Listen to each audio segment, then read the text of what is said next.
Yes, sir. Give me just a minute. Okay.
Sir, we are good to go.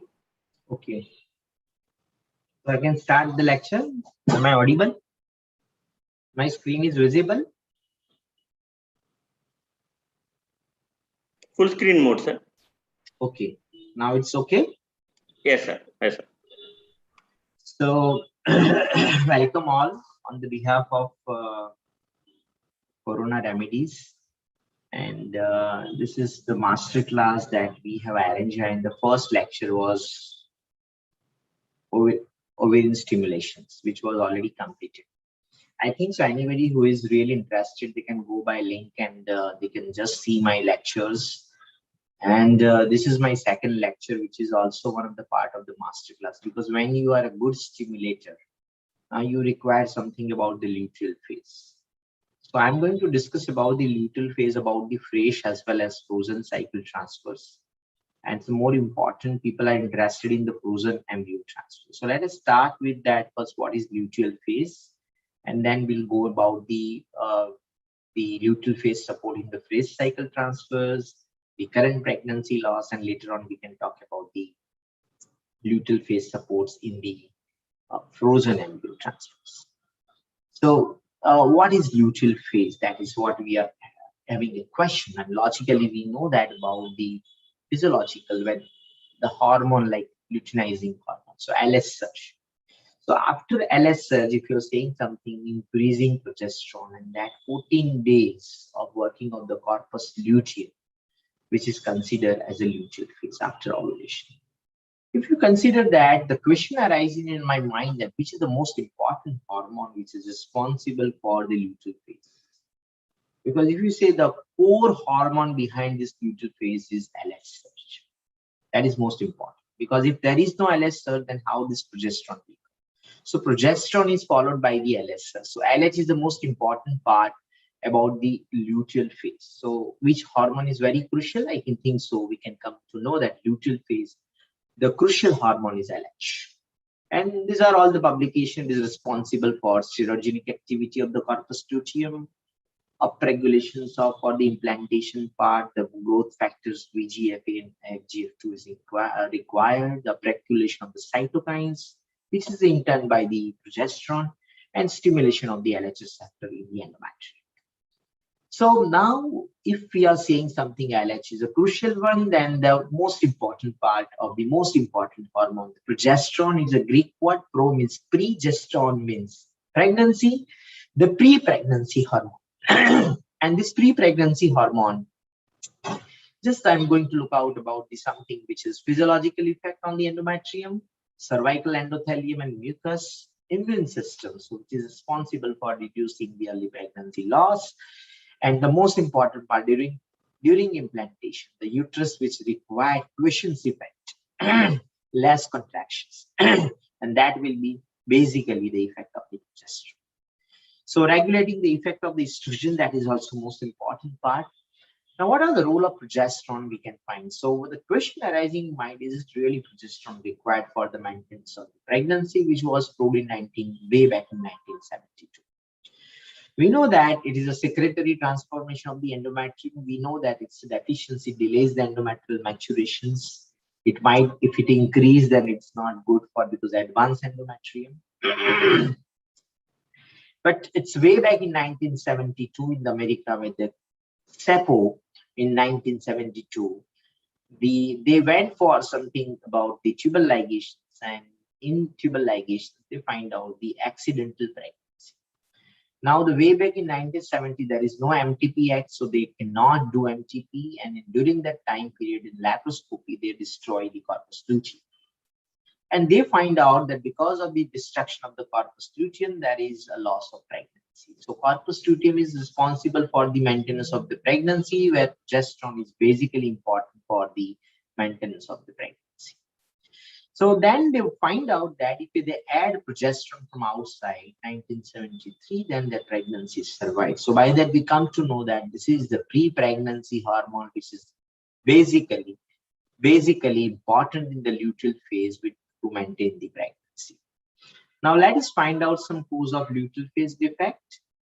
Yes, if your follicle is not good, then corpus luteum is not good. So ultimately, inappropriate corpus luteum, which is associated with the improper folliculogenesis.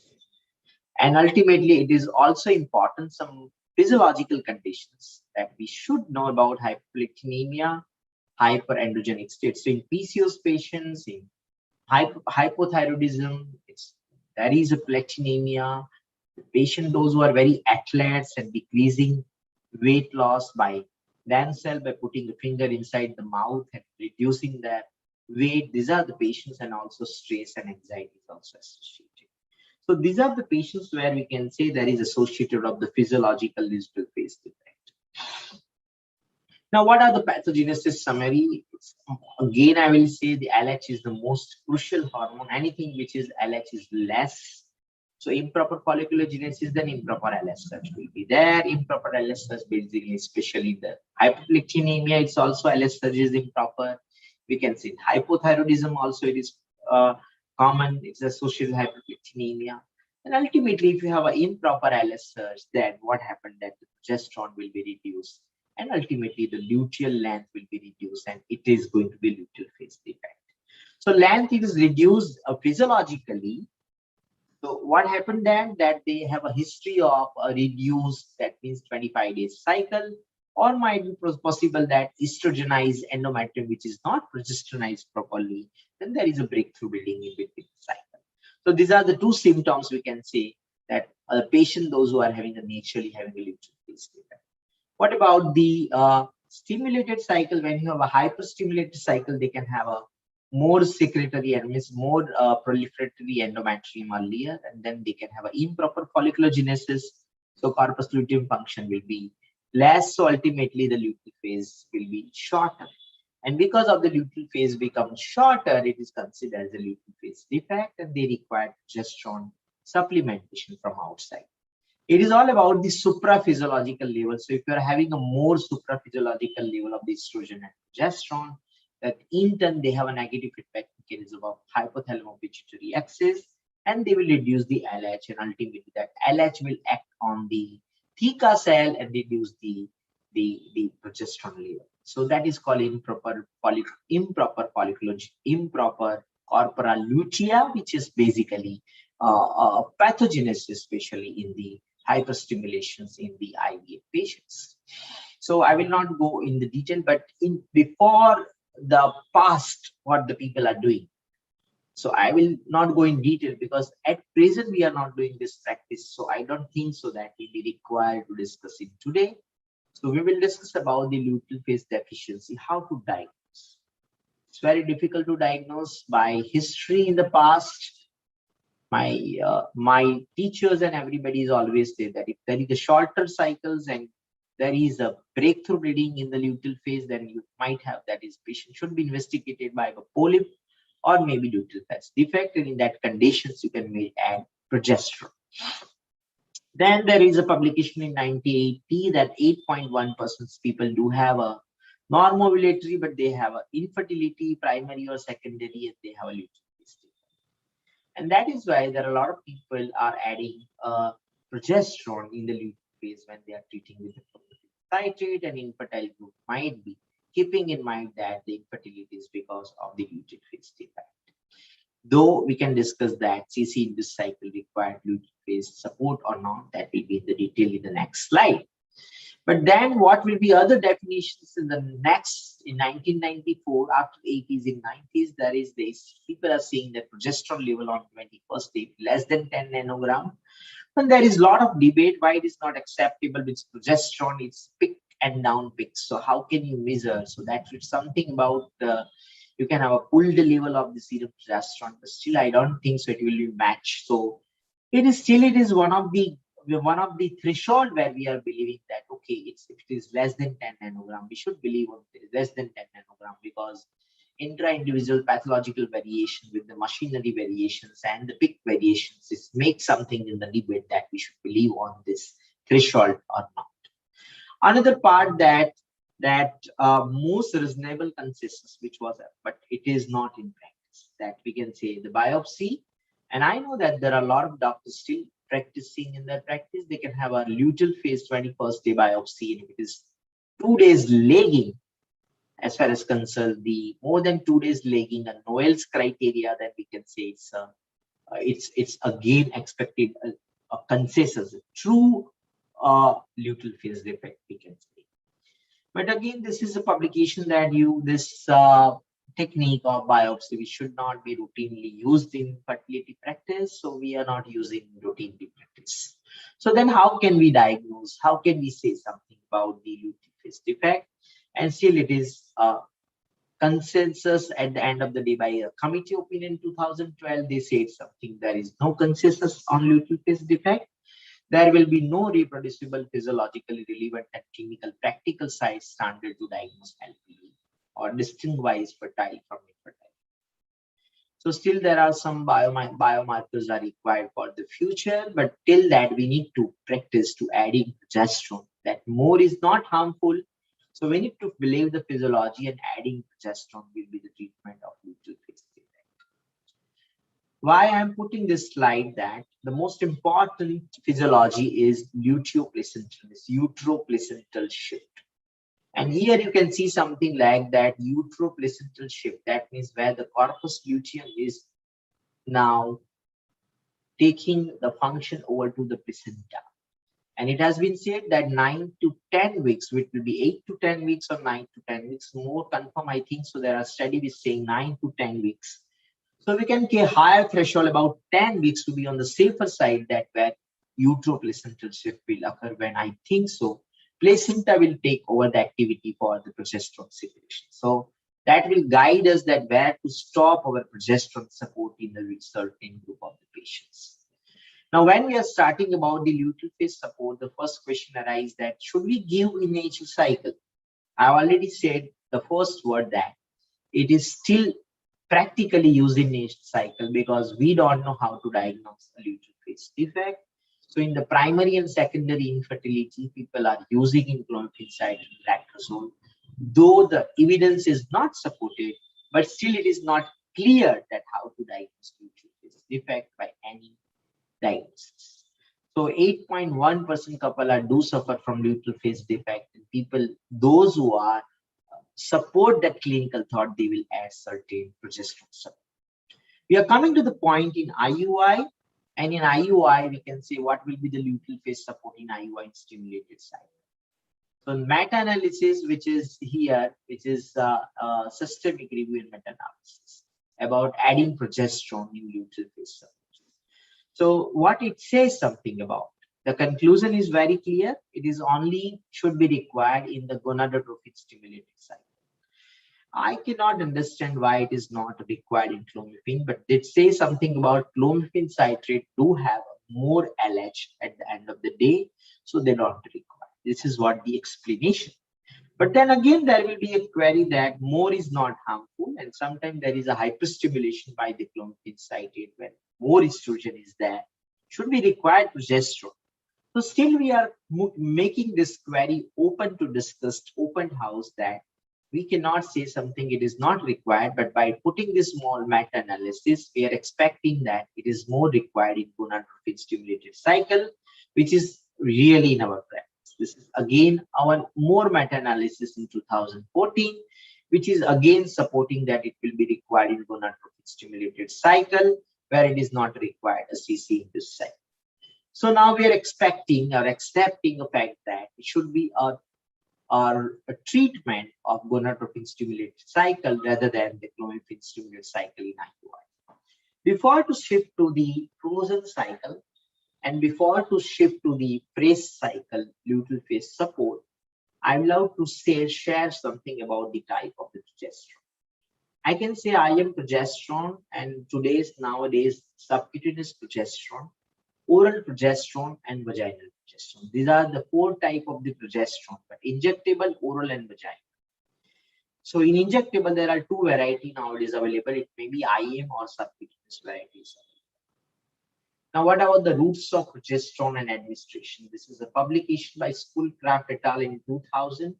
3 randomized control, more than 2000 cycles. And they say something vaginal is safer and more patient friendly than IM and oral. Lower side effect, increased patient satisfaction.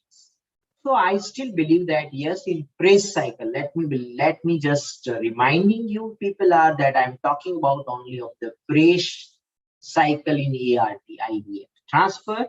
This is a level 1A evidence of 3 randomized control trial of more than 2000 cycle, which was published in different year in 2000, 2008, 2009, and latestly by Polyjos et al. In 2010 that it is more safer and more patient friendly. I still believe, yes, it is more patient friendly in the stimulated cycle because we all are also interested in success rate, not only safety and patient friendly.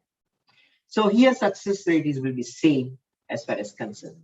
So let us go ahead about the different other vaginal progesterone gel and the support. So we will say something, there are something gel and pessaries available. Somebody say it's right to go for gel or pessary.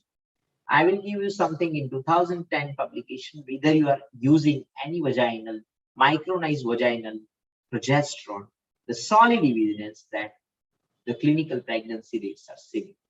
So either you are using pessaries or gel. Now you will ask me a question, doctor, what you are using? Then I will ask, I'm using the gel.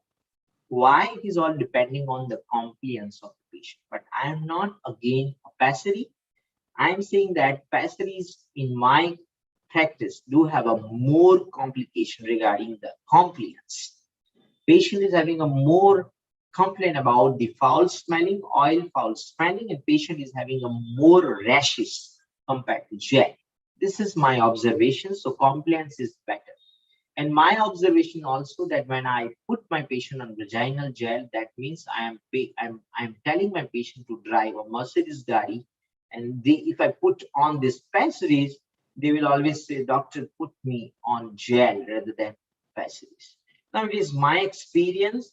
I'm not saying that everybody is also cost concerned and the clinical pregnancy rate, then yes, I will say both are similar. There will be no difference.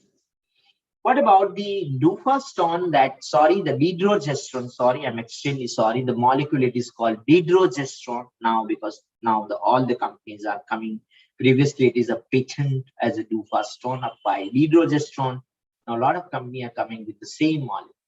So I would like to say something. The results showed that dydrogesterone, that's way back study, is a very small number of the patients. Still, which was not accepted before 2016 that dydrogesterone will be accepted molecule. And there are certain trials which are in the favor of the heart anomaly and the other anomaly which was involved in the retrospective aspect of the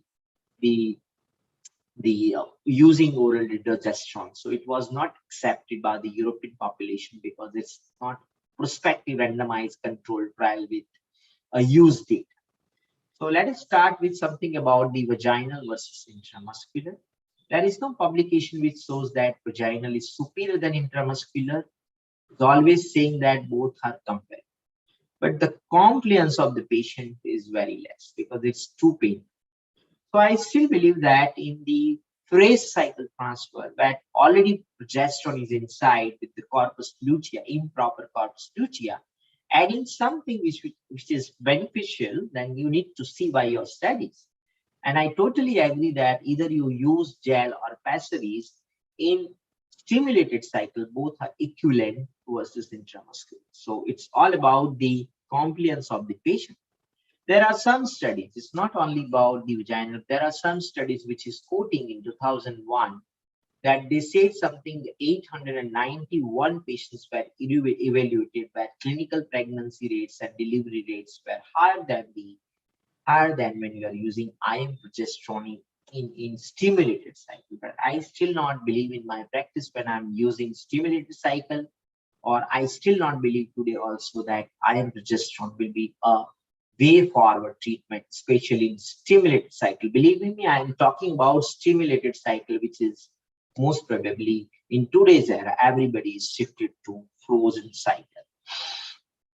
What about the IM progesterone? The IM progesterone supplementation given as an injection, what will be the dose that the first demonstrated the extension of 1985, the luteal phase stimulated IVF cycle period, 50 milligram IM progesterone, and the variety dose of between 25 to 100 milligram, which was published in 2002.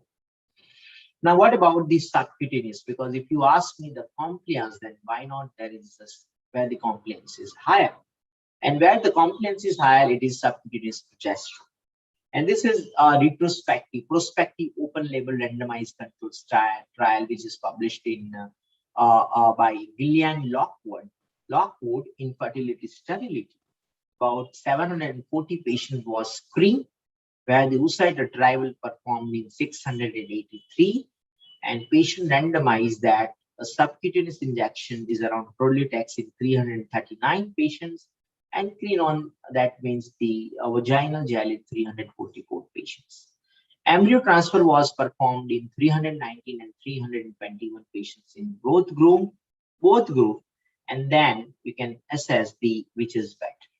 So this is what about the if you ask me that the most of the age is around 33 to 34, and these are the different pathology which are associated with the group of the patients who are there.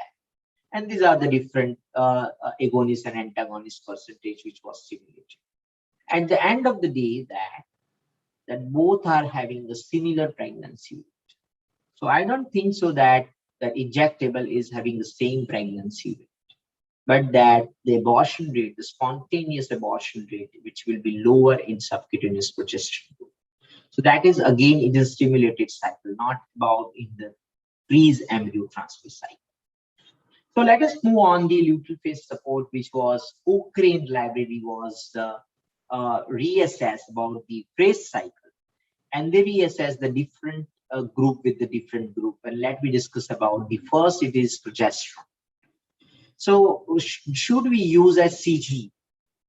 Should we use progesterone? Should we use leupride agonist, or should we use something other?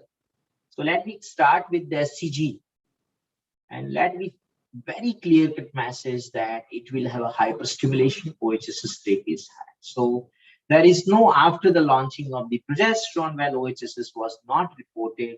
I think so SCG will be not the choice of the treatment in the stimulated cycle. And this is the 16 randomized control with the progesterone with the SCG, where progesterone is not associated with the OHSS. So this is the clear cut indication that after the improvement of the progesterone, especially micronized vaginal progesterone, SCG is absolutely not indications for the stimulated cycle. As far as concerned the adding estrogen, I think so it is not that much of clear, especially in the stimulated cycle. There are two different ways, and still it is debated whether to add or not to add by Pateni, and the different study will be there. And I'm not still believing in avoiding agonist, so this is not routinely practiced. So at the end of the day, the Cochrane data says something about that adding progesterone is useful. Now, coming to the point about the oral progesterone, that what is the journey of publication of oral progesterone from national to international. There will be way back one publication by our own very respected Dr. Vaidyanath Chakrabarti, and he published something like that at that time, that detrogesterone is having a same effect compared to the vaginal progesterone. But then if you see the study number of the patients, the study, it is very less. So they are putting only 79 patients on the dydrogesterone and 351 patients. So because of the lack of the number of the patients, that is not accepted the fact that it is equivalent. And they are saying that progesterone is having that means dydrogesterone is having higher success rate, more satisfactory and tolerability compared to the micronized progesterone. That's fine. But then it's only that the number of patients values are very less. Again in 2016, and it is a changing something about the prospective randomized controlled double-blind double-blue study. So it's a huge study which was published by George under the banner of the George Griesinger, and that is publications in Lotus phase 2 trial. Let me just see something. What about the Lotus phase 2 trial? It is around 974 patients, and which is around 497 patients on oral and 477 patients on micronized vaginal progesterone. And look at they have a more Caucasian patients, so 97.6%. This is again, I want to say 97.6% are more Caucasian populations, where Asian is only 0.8% will be there. And less than 35 or 70% are more less than 35 years, and more than 35 is only 29.2%. This is all about the stimulated cycle. And look at the difference in pregnancy rates in both groups. So I can say something, those who are on live birth rate, look at the difference. It is 4.9%, too much high. So that what I want to say something that 4.9%. So at 100 patients, it is around 5 patients, those who are have more conceived compared to the micronized vaginal progesterone 200 milligram 1 TPS dose. 600 milligram a day. So we can say something about that we are losing about what they are saying, that we are losing around at most around 160 patients when you are using a micronized vaginal progesterone. So do you believe? Then what about the clinical pregnancy? So still it is what I said something, yes, we can accept because it's a double-blind, double-blue study.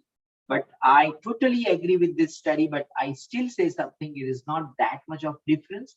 I still believe that the way we are using micronized, micronized vaginal progesterones or whatever the gel will be the choice of the treatment.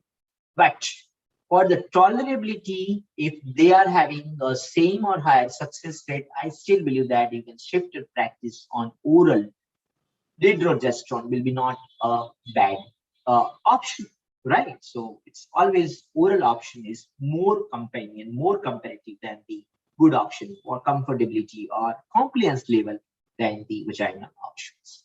So because of that, I will putting on that, yes, by the Lotus 2, which changing the practice of the lot of ART clinicians and shifting them to push them to give a oral 10 milligram 1 TPS. And again, it was published in the era of freeze-all, and people already 80% like me, those who shifted their practice to freeze-all strategy. So it's very difficult that what we can do about the freeze-all. Before we talk about the freeze-all, then what is the dose of progesterone? It is very, very important questions, and still it is not solved because there is no complete publications which says progesterone.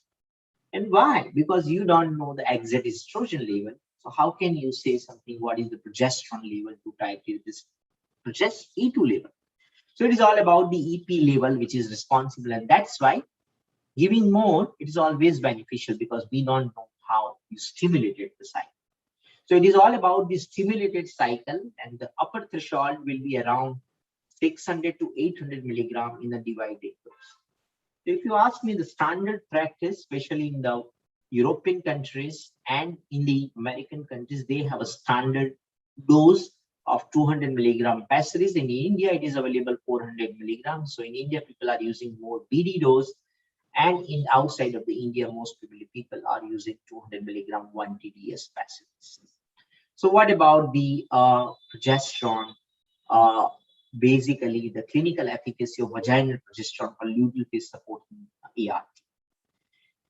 So this current systemic review, it's about the what will be the dose. I think so. It is Polyjos et al. In 2010, and then it will be studies by Vanderlinden et al. In 2015. So I will be more thankful to Vanderlinden et al. Who conclude that review by the Cochrane collaborations, different vaginal progesterone preparations were interchangeable. So don't be sticking on that you can have a gel or pessary, whatever you are using. The dose might be 600 or 800 milligram. That will be always depending upon your stimulation. So it will be interchangeable.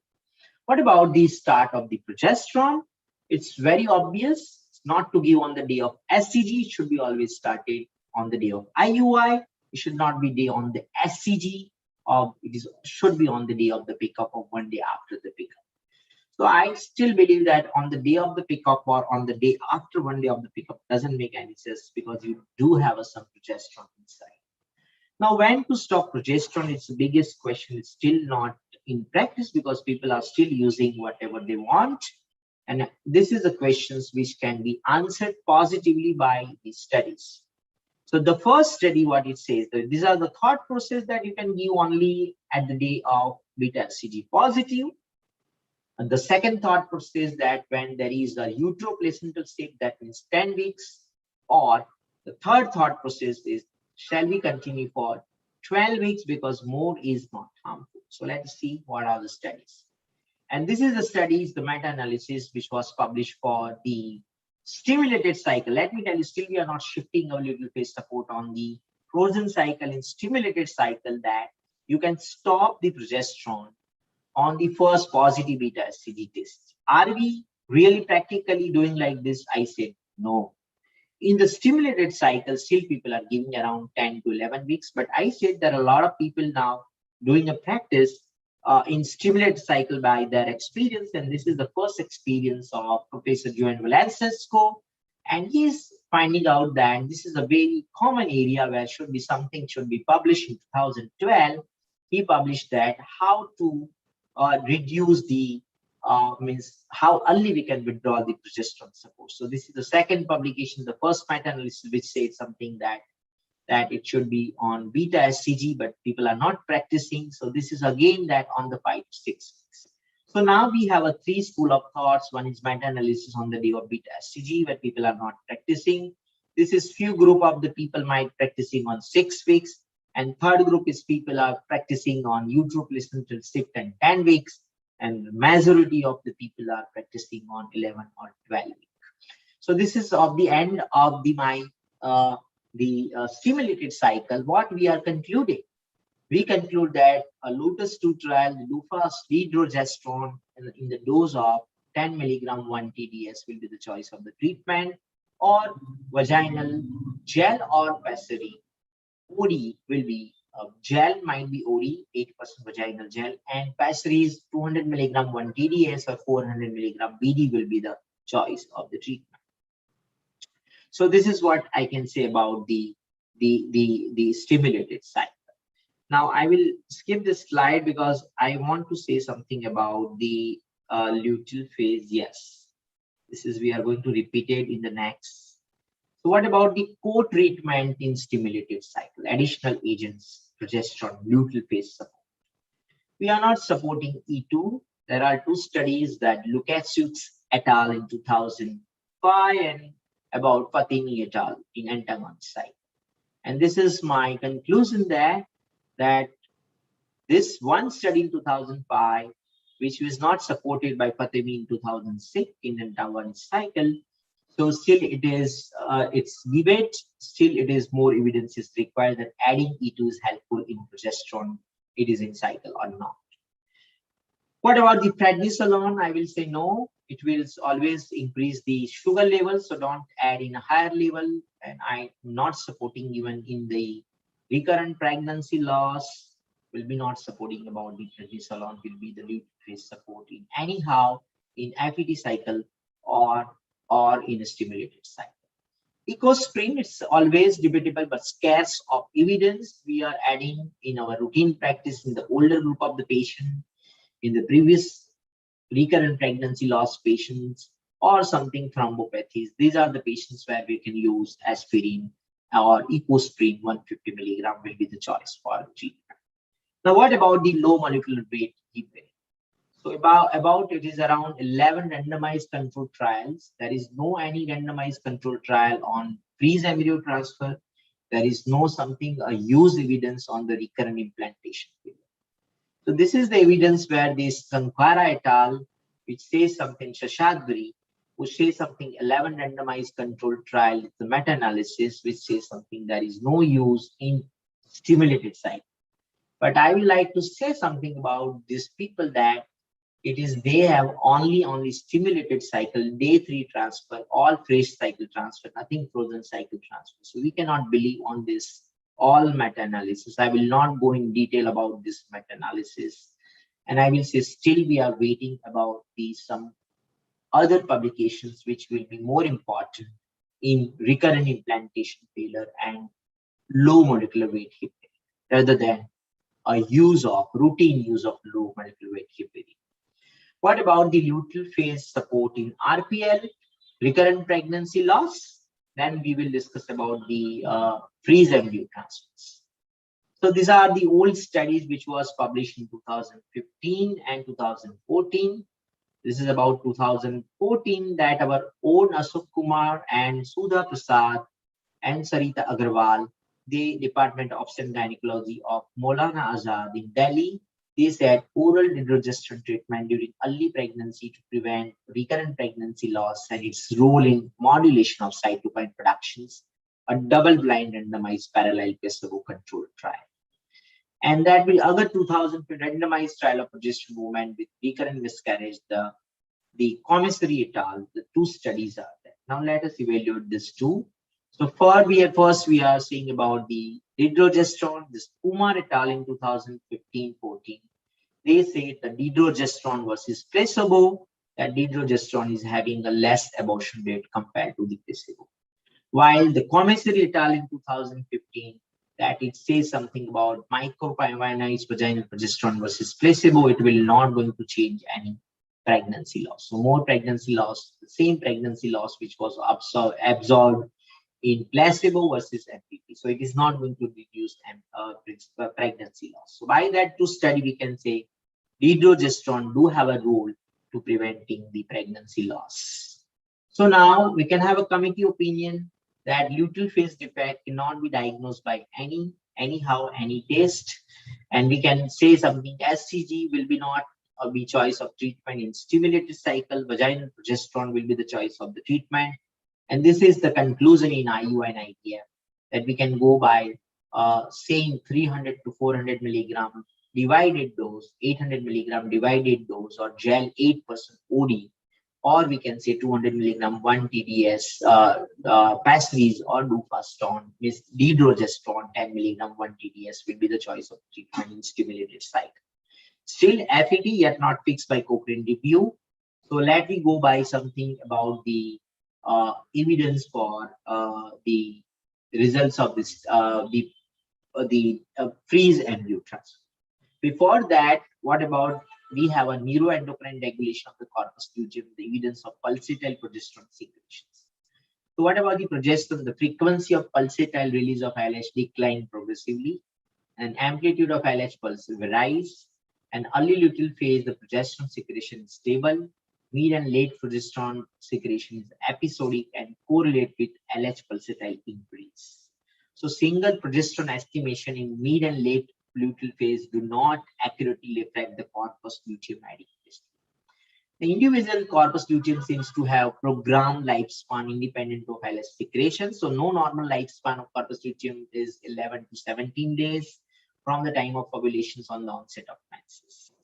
And I will say the process determines luteal phase length and degradation of organ is still incompletely understood. So I will not go on the detail about all this, about the pathophysiology of these, but we will go by more about the endometrial preparations of frozen embryo transfers. So why we are thinking about the frozen embryo transfer? Let me say something. This is more important. Because to preventing the OHSS in hyperresponder, improving the IVF success rate, and converting the IVF industry to elective single embryo. So everybody interested in elective single embryo transfer, no OHSS, OHSS free clinic, and more is more. Yes, we are always interested in all years that how to improve the IVF success rate. Why we are interested? Because the technique which was developed, superiority, in 2010, the publication is saying that the ultra rapid freezing, that means vitrification, is shifting over slow freezing because of the less crystallizations and more higher success. Again, if you see the phase cycle transfer success rate, the publications, the ASHRAE studies, really, how can we explain that in Lithuania, the phase cycle transfer success is 41%, 8%, and in Iceland, it is 18.9%. And how can we believe that average IVF success rate that in phase cycle transfer success is 32%? So still it is debatable. I am still not accepting the phase cycle transfer success rate by putting my hand on my heart that it is always between 15 to 25%. If it is 25%, that will be towards the age in Indian population around 25 to 30 years without male factor. And if it is a true bilateral tubal block, then yes, I can agree that it might reach up to 32, 33%, but not beyond that. So what about the use big freeze data, which was always criticized by the Matthew Rock by writing a letter? But if you see something about the use retrospective data of 20,687 women, where they said that the average success live birth rate which was observed when about the oocyte retrieval rate is 1 to 5, right? Then it is around 20, 30%, right? And average live birth rate is 50.75%. Look at the 11 to 15, then it is around 73.2%. So it's too much higher with the fresh and frozen cycle, which was demonstrated by the Sankara et al., or which is also Christo Broccoli in a fresh and frozen cycle transfer. Lastly, I can say something about when the oocyte is higher, it reaches up to something very high success. So I also believe that the frozen cycle is took over the phase cycle transfer. It is all depending that where you have to shift. This is the Matthew Rock data that in 2018 that he is opposing this big freeze data, and he write that your selection of the patients are biased. You selected more younger group of the patients. You selected more bilateral tubal block patients. And how can you have this much of big success rate? Where they said that you also compare. So you also compare with the Sankara et al. And other retrospective data. So HEFA, the retrospective data, which is 32% phase cycle transfer success. And here they compare with the phase cycle transfer success, it is around there, it's about 44%, and around 48% it is in the frozen cycle in Matthew Rock in all the studies. Now, putting myself as far as concerned, I'm putting all the question always in the international data that which study and which clinic will show something about 44 and 45% phase cycle transfer success data. I still not believe. So I say the threshold which was demonstrated by the Matthew Rock, which is I still not believe, I'm not ready to believe, but then I have to publish a data. I can understand, but it is all about my clinical practice. So I'm coming to the point that where I am going to believe that yes, frozen cycle embryo transfer is the choice of the treatment, is all PGTA programs, which is increasing in my clinic around 70%, which is also accepted by the Monash University director that they are also having the 60 to 70% PGTA programs. So it's all our well advanced clinic where now PGTA programs are increasing. OHSS prevention, yes, we all are now shifted to frozen all. So I'm always laughing the people, those who are still debating like phase cycle transfer in the PCOS patient. Elevated progesterone, yes, the cutoff value is still debatable. then let me tell you, but it is more important where lagging of the blastocysts. And I can say something around 25% of the population, there is a lagging of the blastocysts. I can say there are 15% of the population, those who are having OHSS chances. I can say there are clear-cut more than 15% of the patient where there is elevated progesterone will kill your pregnancy rate. I can say there are 5 to 6% of the patients where you are having a uterine pathology of thin endometrium, synentia, and these are the patients. So ultimately, you have a lot of patients, those who are having a cryoaccumulations, PGTA, it's all depending upon the organization. You should not have a normal responder and biliturgical block patients where you can transfer in the same site. So 90% of the demography of IVF are having freeze transfer because of the pathology what they are dealing in recurrent pregnancy. And here the SWOT analysis. Only one weakness that publications are less. Rest of the other things I think so strength. So I will not going to discuss in the more I'm believing. And conclusion. My conclusion is so good about the freeze all. Before to discuss my FET preparation, I will like to say something why we are discussing. But it's not a thumb rule to everybody to freeze all. And why? And these are the base conclusion that yes, people are now agreed insidely that controlled ovarian stimulation do have a desynchronization. There is a clear-cut evidence. But then everybody cannot shift toward frozen all if they don't have a frozen properly. So if you have a more fresh cycle success rate than the frozen cycle, then fresh cycle transfer success should be there in that type of center. Until and even the frozen cycle success rate not reaches over fresh cycle, don't transfer and don't go for frozen all. But yes, the center, those who are overcome the fresh cycle transfer, they should always opt more frozen all cycle. So this is what I am giving the carry home message. And I think so now centers are overcoming the benchmark of the Vienna. They are having consensus, means they are reaching to the consensus of Vienna. Those centers are reaching to that benchmark. Or might be their benchmark may be different from maybe their association, maybe there's some colleague, maybe they're from senior, those who are having a good freezing protocol. Mind well that you learn the good protocol and then shift your practice to frozen all. But then it shows something about it is a changing the trend. That yes, time for changing to fresh to frozen. These are the data of chart registry, United States, and 2016 updates, and everybody is suggesting that there are more data from the Japan. That Japan is 99%.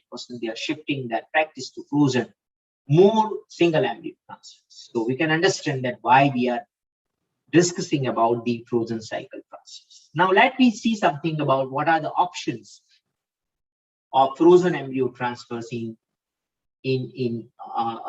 different ways. So we have a nature cycle transfer. We can have a modified nature that we can have a ovulation by SCG. We can have a stimulated cycle. We can have a letrozole or clomiphene with or without HMG, and then we can give SCG.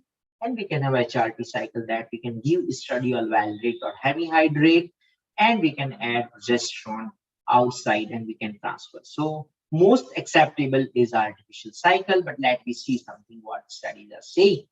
So what are the fact of estrogen supplementation? The fact is yes.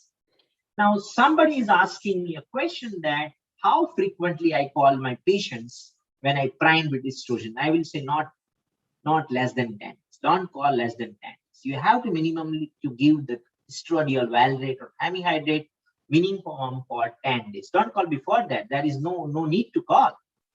And the thing is that if you give less than 10 days or less than 2 weeks, you have a more failure, more implantation failure. So it is always better that to give estradiol valrate to 14 days or 10 days or more than 10 days. So I'm giving a 10 or 12 days and calling the patients. Second, it is oral route estradiol valrate in India is more acceptable 2 milligram 1 TDS. And another thing is that a lot of step-up protocols. So I believe in step-up protocol, but it is not like that. It is evidence-based. You can use 1 TDS directly and go directly, but as we are believing in physiology, we are using step protocol of 1 BD followed by 1 TD, or so 1 BD followed by 2 BD, whatever you use that protocol. So this is what I'm saying about the using the study or validate, and that I'm just saying, and you can have a click that how we are preparing in nature cycle. Yes, you can give you can just go by the USG, and also where the USG is not available, you can also have a you have to use the LH kit, and which is really very much difficult to transfer according to LH surge in nature cycle. More visit, more clumsy education is required. So in India, I think so nobody is interested in nature cycle. In modified nature cycle, I can have a patient, those who are having allergy to estradiol valeric, or something more joint pain, thrombopathies, cardiovascular disease, yes, where we can use endogenous estrogen.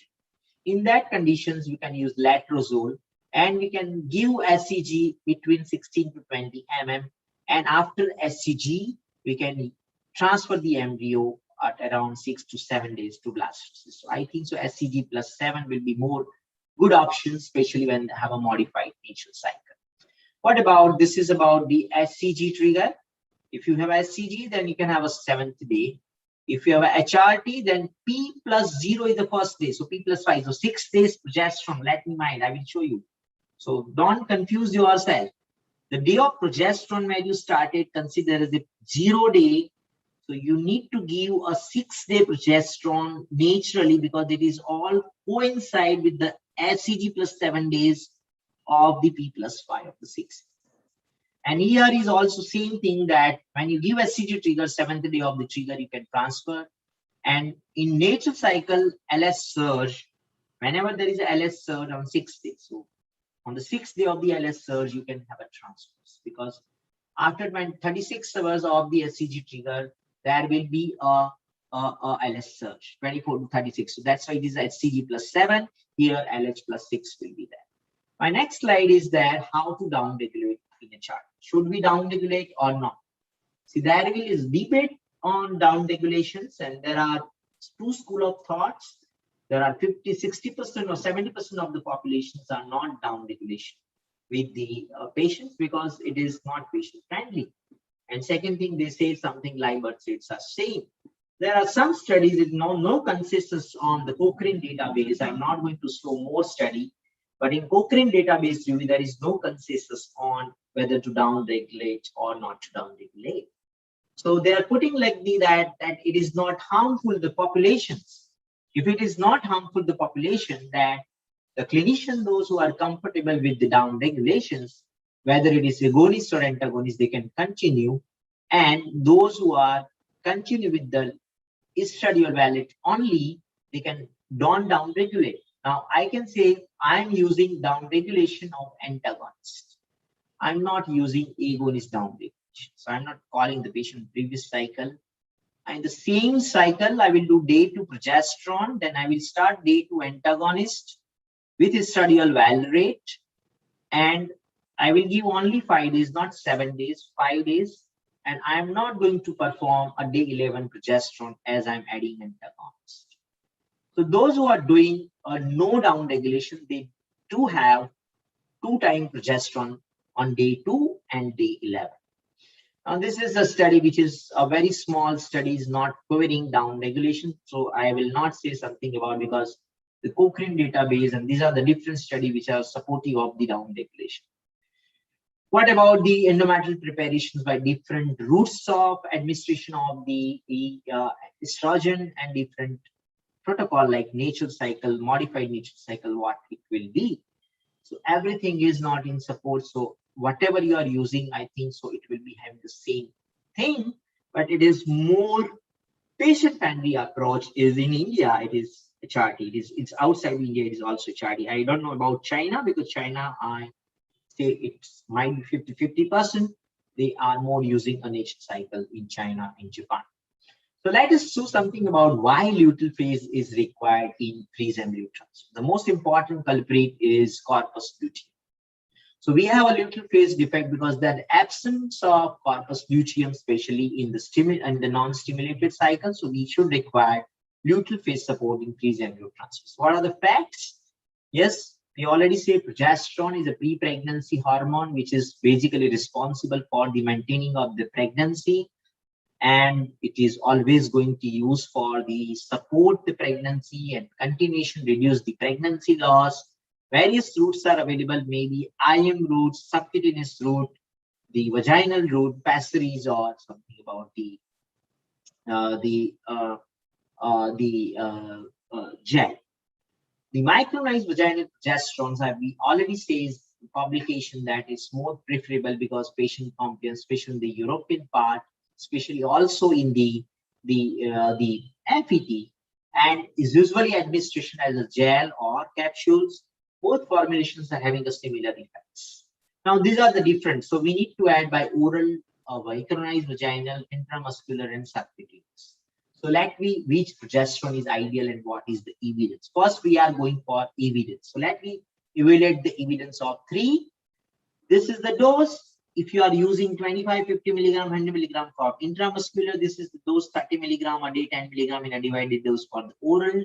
Dydrogesterone, and these are the dose of vaginal formulation, whether gel OD, gel BD, suppository BD, or TID, the 200 milligram TID. That is what we are using in the stimulated cycle, not something like that.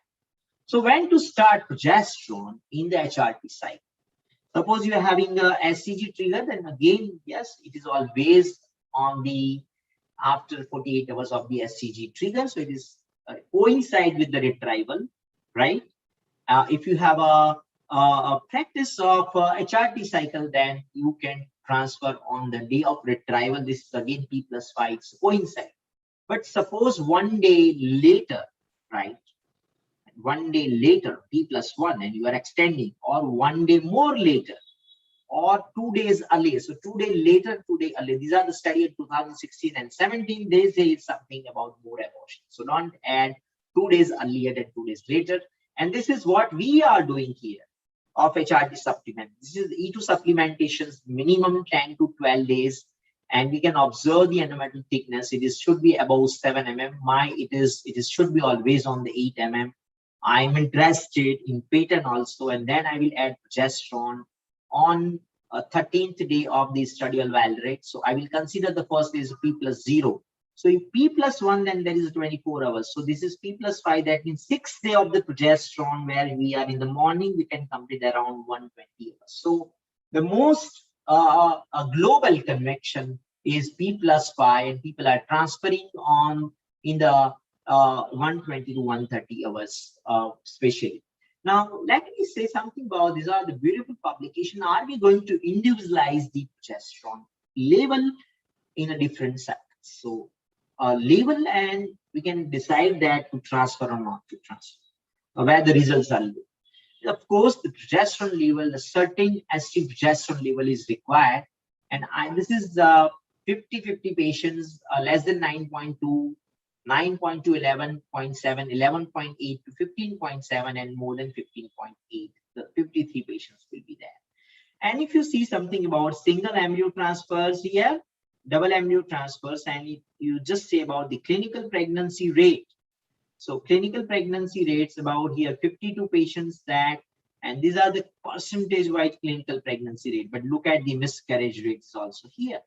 So here about when the progesterone less is that the miscarriage rate is very, very, very high, and implantation rate is high. Look into the 9.2 to 11.7, still there is miscarriage rate, but look at D when it is towards more than 15.8, the miscarriage rate is too low. So I'm interested to put my progesterone always above 15.7, around 15.7 will be fine, should be always more than 10. And this more than 15.8 will be fine to increase my success rate. Now, let me tell you something about other thing, that measuring the serum progesterone level on the day of transfer is can be individualized, because now doing not era and can be individualized that this patient is having this progesterone. Let me put on this progesterone to increase the success rate. And this is about when you give something about the progesterone. And the day of progesterone, day of transfer, if you see something, the one 42 patients are progesterone is less than 13.6. This is around 13.6 to 24.3. This is around 24.53.2, and this is around 53.2 or more. These are all 44 patients. And look at about the ongoing pregnancy rates. Here is, if it is less than 13.6, the ongoing pregnancy rate is only 26.2. If you have a 13.6 to 24 is 74.4. Again, when you are having more than 24, 53.2, the pregnancy rate is down, right? But 52.4. And when it is more than 53.2, pregnancy rate is very high. It is around 82 point, and miscarriage rates to 0. So we all are interested that let us think about this is a data, but we need more data for the future for the individualizing progesterone level. It's a very interesting data, and we are also inquiring about that. What will be the progesterone level on the day of transfer, where we can have a more implantation. Now, looking to that. Now we are coming on the other part about the Crenon gel. So that's about the, it is about the gel. Now, what about this data that this is the Gibson et al. Number of patients is 54, and they say single one vaginal gel is way back published. But then there is a second publications that if you use increasing gel. So this is what I am doing by this publication, which was published by Absurd in very recently published in 2013, and I started this in 2011. So I started in 2011 to have a gel BD in my all pre-resolved patients, not adding anything else. In 2010-11, I'm saying gel BD, not adding progesterone injectable that I'm adding now, progesterone injection that I will discuss. But gel BD will be that. And look at the pregnancy rate at increasing gel is live birth rate 67.4 to 43.7. So I believe in the gel BD rather than to go by OD. And now we can say something about adding lupastone. So this is about the progesterone retrospective data and double embryo transfers and only vaginal micronized progesterone versus IM progesterone. Shapiro et al., which was published a retrospective data of 920 frozen embryo transfer from January 2010 to 2012. So here IM progesterone, they are putting 682 patients, and here they are putting only 238. This is the publications where they are getting less data of 238 patients. That way they add 8% gel. And they said something about live birth is 49.1%, 48.6. No increasing. So it's only retrospective data is there. Another retrospective use data, and this is egg donations, embryo blastocyst, single embryo transfers, autologous donor oocyte blastocyst cryopreserve, single embryo transfers, and they compare it from 2014 to 2019, around 1,594 patients. But you look at the number of the patient here also, it's only 160. So how can you say something? It's only 116 patient. This is, I'm showing the bias of this study. And here the number is very higher of IM progesterone, and look at the live birth rate. I think so comparison of the live birth rate is similar. So they say something similar, but I still have a lot of bias that I'm mentioning that number of the patient is here. So people are more using progesterone, mind well, and here using less gel. Now, this is one prospective randomized control trial, only one prospective randomized control trial, but number is very less. They have a one vaginal gel, double vaginal gel, and injectable. And look at the single vaginal gel, then live birth rate is very less, 23.4%. But we can have a double, then it is increasing. So I will still believe that double vaginal gel is having with progesterone will have a same success rate compared to the single vaginal. What about the retrospective analysis? The two groups now they are adding something dydrogesterone with combinations. So this is another combinations with versus progesterone. Group A had a injectable progesterone 60 milligram a day plus progesterone dydrogesterone 10 milligram TID TDS, and group B is progesterone vaginal sustained release gel 2 times versus dydrogesterone. And they said something about that both are having a live birth rate is around, this is A and B, I think, so 40%, 45%. They are showing higher in vaginal, but it is the p-value is not that much of change. It's not more than 1. So I say this comparable study will be there, but it's a use retrospective data. It's not a prospective randomized control trial.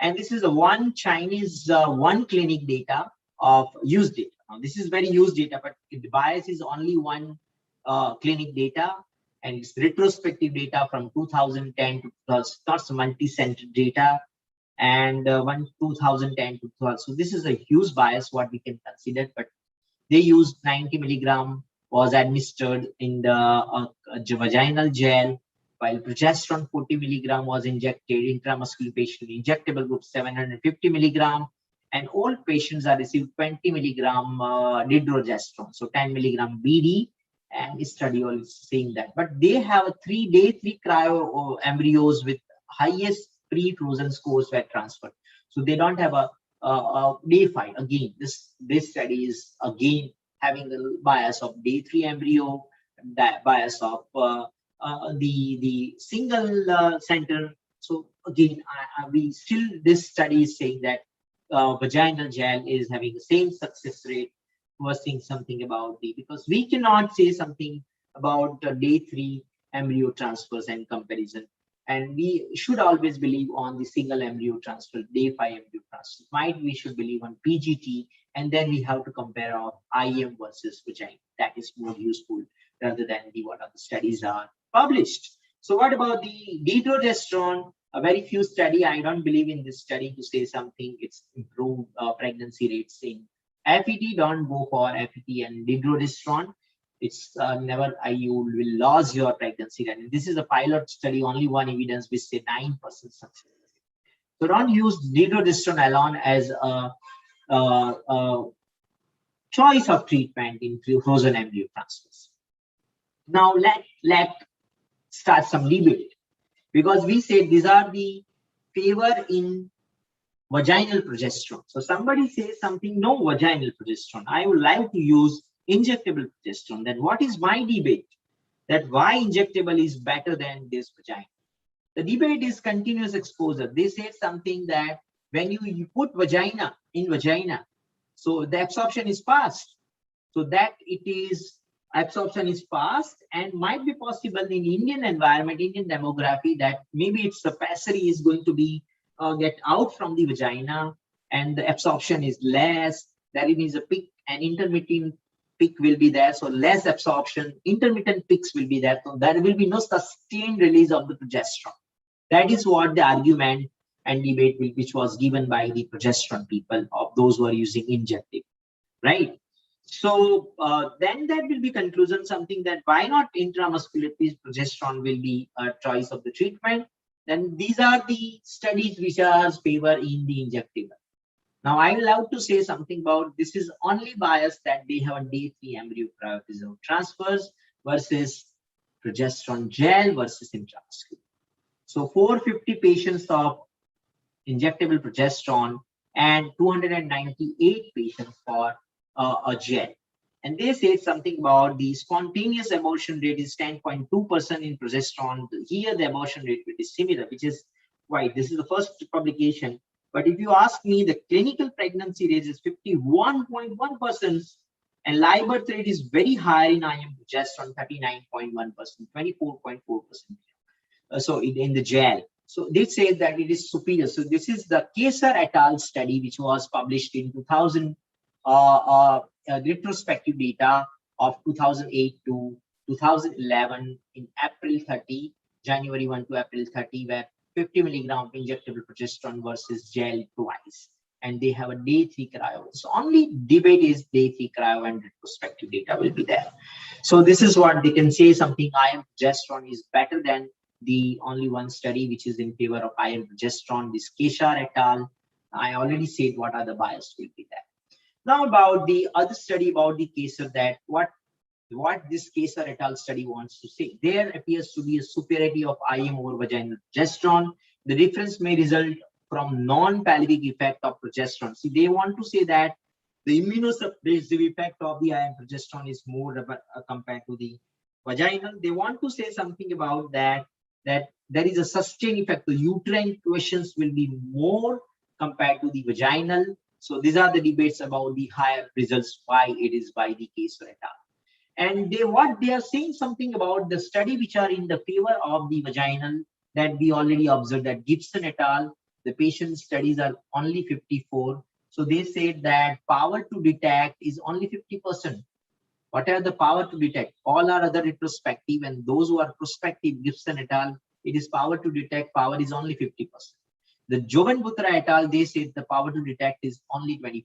So the IM progesterone people are criticizing, Kessler et al. Is criticizing the people, those who are putting that efforts to on favor of the progesterone.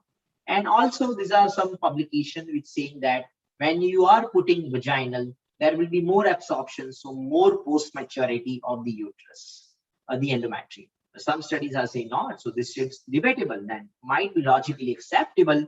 And they say something, vaginal progesterone is not going to maintain the injectable serum progesterone, and which will be not maintaining the uterine contractions in a question way compared to the IM progesterone.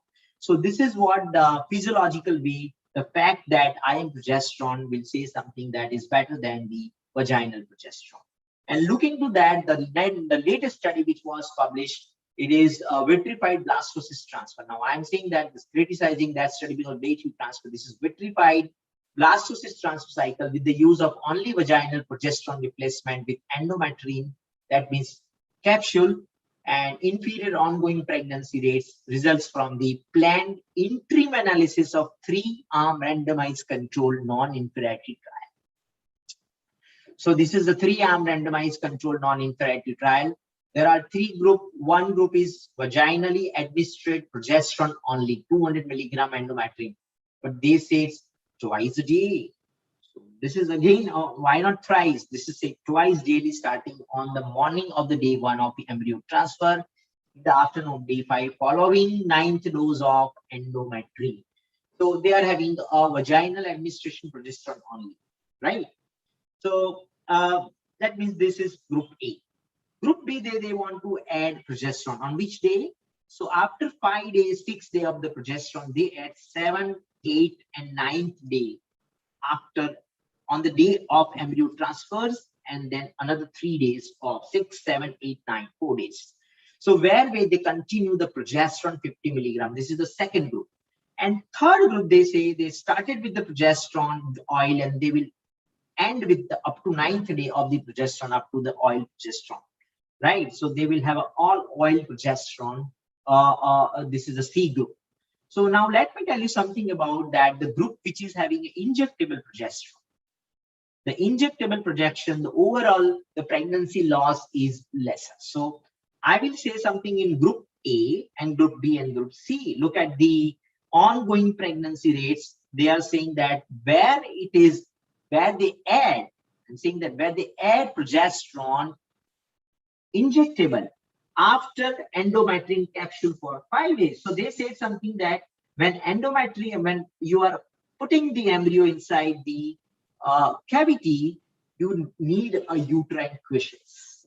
So that uterine quiescence which was maintained by the injectable progesterone, and that's why it is giving bigger, higher success rate, decreasing abortions compared to the endometrine. So these are the blastocysts, this non-inferiority trial. So again, there is some bias. So what about the discussion? High local level of progesterone may adequate for implantations. Higher and more stable concentration of serum progesterone may be needed for optimal maintenance of early pregnancy. Retrospective studies supporting lower birth rates of cryopreserved embryo transfer vaginal versus intramuscular progesterone replacement observed. Similar initial pregnancy rate, but significantly higher biochemical pregnancy losses with the use of the vaginal progesterone replacement. Decreased uterine contractility noted with intramuscular compared with the vaginal progesterone. These are the study Casper, RF, and peripheral metabolites of systemic progesterone that support the endometrium. Physiological changes in early pregnancy negatively affect bioavailability of vaginal progesterone, leading to the increased early pregnancy losses as we observe. So what is conclusion of this study is that adding intramuscular progesterone with vaginal progesterone is improving clinical pregnancy rates and ongoing pregnancy rates. So why not? So that means something else combination is required. Now let us see what that compliance will be. That it should be great, then we can have end up with the good success rate, whatever the process that we are. Now this is about the randomized trial comparing the endometrial effects of daily subcutaneous administrations of 25 milligram and 50 milligram progesterone. So why I'm saying that, if you are giving a 25 milligram 52 products are subcutaneous 11, then the only number is only 10 and 12 number is there. These are the selection of the patient, age group of the patients, and pathologist 1, pathologist 2. Here the destabilizations, ureteral phase dating by pathologist 1 and pathologist 2, and global endometrial assessment by pathologist 1 and pathologist 2 will be there for these all 10 and 12 patients. So they randomize the number 25 and 50 milligram. And what is the conclusion? Both doses of the new aqueous progesterone preparation available for subcutaneous administration demonstrate pre-decimal changes in 100% of the interpretable endometrial biopsy in total absence of endogenous progesterone. So this offers good prospect of efficacy in ureteral phase support for the lowest dose tested 25 milligram. That is what I now shifted my practice to 25 milligram for maintaining the pregnancy. Let me tell you, I will coming on that point. So because compliance is more important, and I will not going to discuss more this because it is not that much of me going sidely, but let me come to the point which is more important. So when to stop the progesterone now? We already discussed I do want to stop the progesterone, but what about the now? That means what is now my conclusion? I have evidence which are favoring progesterone, maybe all retrospective data of Shapiro et al., maybe some Chinese data, maybe some one retrospective data for one center of Shanghai. Later on, there is no. Now there will be some debate by Kesar et al. And Devine et al. And putting that debate that is the power of effect of the study of prospective randomized controlled trial is power to detect is 50% and 20% of Gibson et al. And Jovan Putra et al. And they are saying the higher success rate, less pregnancy loss, which was observed. They said uterine questions, and they said something interpreted pick, and they also say advanced endometrium by the vaginal absorptions. Now, still we required a huge data to saying, but until even Cochrane data is saying that insufficient evidence to one particular protocol for endometrial preparation in HRT. So it is still it is not. So what you can use, that is all depends. We cannot say. So that my conclusion.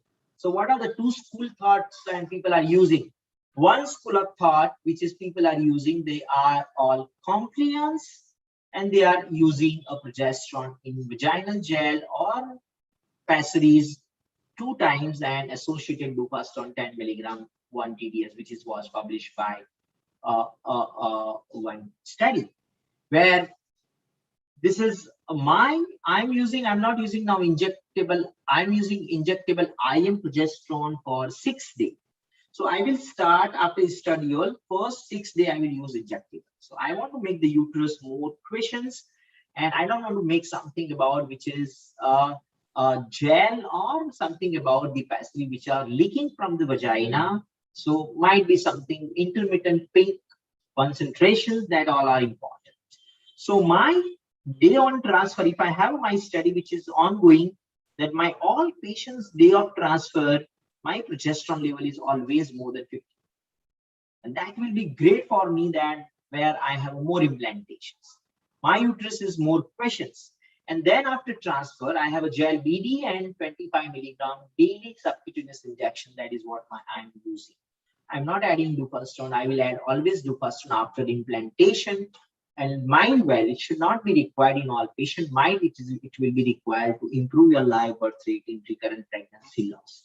So this is what my suggestion about the using of here you can change something, because this thing which was made before 6 months back, I'm using, yes, after this estrogen, I'm using progesterone for 6 days. 6 days I will transfer the embryo, and after transfer I will use gel BD and 25 milligram daily injectable progesterone for 14 days, and then I will do beta STG. So my patient compliance is very higher. So I love to say something about sharing something about my FET abortion rate is too low. And somebody want to say something, doctor, do you have a sporting problem, abortion problem? I say, what is that? I have a sporting, but it's not more than 10%. And I have now decreased more sporting because now the decrease sporting in a bigger way by because I have 70% of my all patients are PGTA, right? So it will also reduce the aneuploidal induced blood loss or something sporting problem. So I will go by concluding that that what will be my conclusion? My conclusion that in stimulated cycle, my conclusion is that whatever you are using, it is fine. Whether you're using gel OD or whether you're using Pessary BD or Duphaston 1 TDS, Progesterone 1 TDS. In stim and in non-stimulated cycle, that means freeze embryo transfer, there are two school of thoughts. One is you will use Pessary or gel, that means gel BD, Pessary BD, and associated Duphaston 1 TDS up to beta STG test. And at wings, what I'm using for first 6 days, I will add injectable progesterone, especially from pairing, right? Geston for 6 days. And my study is going to be published that when I'm giving this 100 milligram, my all patients progesterone level on the day of transfer of embryo is always more than 53, which is a new publication that where the pregnancy rate will be implantation will be very high. And followed by, I have gel BD and injectable subcutaneous dose 25 milligram daily up to beta STG. I will never add D-progesterone without corpus luteum. I will add D-progesterone then after completion of the pregnancy to reduce the pregnancy loss and increase the live birth rate. So that is what my the end of the lecture. Thank you so much for hearing this a very long lecture for luteal phase support from physiology to freeze embryo transfers and embryo and endometrial preparation. Thank you so much.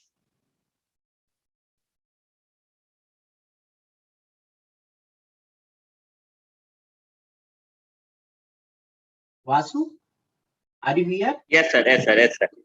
I think so. We had all from everything we covered and very Yes, sir. properly. Yes.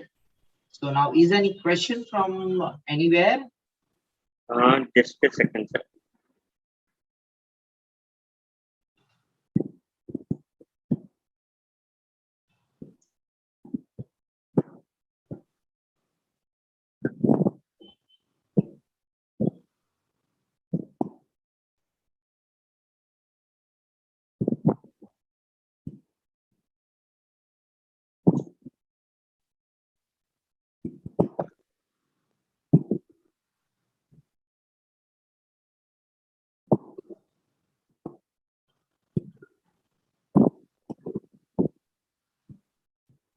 No, sir. No question. No questions. Okay, thank you so much. So Vasu, I think so. You can give me some all the history that you are giving always, and let us touch up now in the next lecture. I think so. Next lecture is about I don't know what is the third lecture that we had. Yes, I'll just. It is going to be on 23rd October, sir. And what is the management of recurrent implantation failure.